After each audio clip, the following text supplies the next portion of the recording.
it is not just Republicans who are potentially going to be advocating against Trump's last minute audible on the stimulus checks. We also have Amy Klobuchar, who I believe was endorsed in her presidential run by the New York Times. He or she is responding almost in real time on Rachel Maddow to Trump calling for much bigger survival checks. I kept thinking tonight, well, these pardons are an attack on our very democracy. This is an attack on every American. People who are struggling to get by right now, out of work, the unemployment is going to basically end the day after Christmas if this doesn't pass. We need the help for the states to get the vaccines out. And he is literally undermining our entire effort on testing and vaccine distribution. This was a hard fought negotiation. Of course, you're right. Democrats were pushing for more funds for the individual payments. But in the end, this was a negotiation. And he knows very well we're reaching the end here with the unemployment, with our small businesses can't take it anymore. One Yelp study early in the year showed we were having 800 small businesses close a day. And there's over $300 billion to help small businesses in this bill. It is the second biggest stimulus in the history of America. And for him to turn this down, obviously we have the votes to override his veto in the houses. We have those votes. But he should not be doing this right now when his own Treasury Secretary, Steve Mnuchin, was involved in the negotiations from beginning to end. He is literally trying to burn this country down on his way out, as I said at the beginning.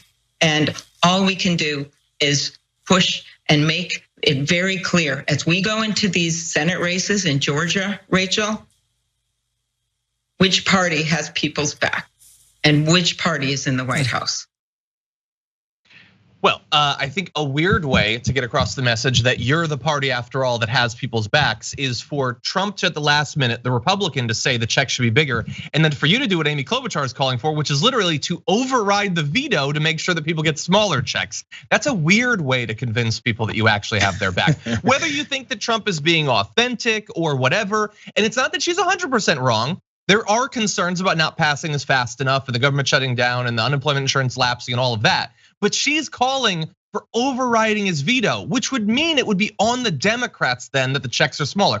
It's already kind of on the Democrats. The long, hard-fought negotiations she was talking about include any number of times where Nancy Pelosi has sort of willingly allowed the final bill to be much smaller than it could have been.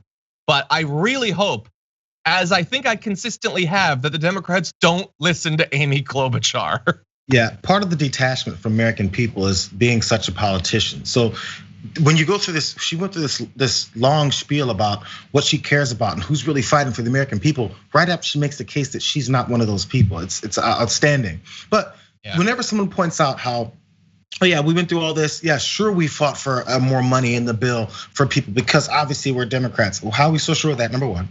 Number two, she clears that all by saying, but the idea we already made this negotiation. So in other words, that eliminates what you just said. Whenever you say, hey, we did this, we did this, we did this, but that means you're cutting off of everything else you just said, but we've got a negotiation. It sounds like politically you wanted the negotiation to go through and get it done so that you can go ahead and have your victory. Your victory is more important than what's in that victory.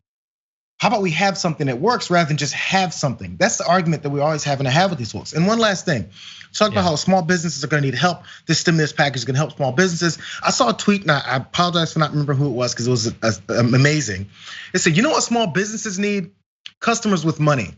Yep. That's what small businesses need. So when you got American people that have none of it and aren't shopping, small businesses are gonna hurt. You give them some money to stay afloat for another month or two, and we still don't have any customers, they're right back in the same position they were before.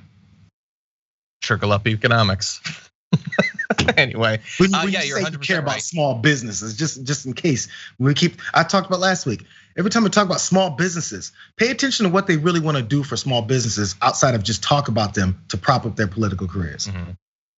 And look, as of right now, it looks like they're not going to listen to Amy Klobuchar. They're supposedly going to vote in the next 24 hours on the bigger checks. But again, that does not mean that this thing is like a done deal. A lot of people responded to Trump's last minute announcement as, oh, good, we're saved. Maybe, but stay tuned.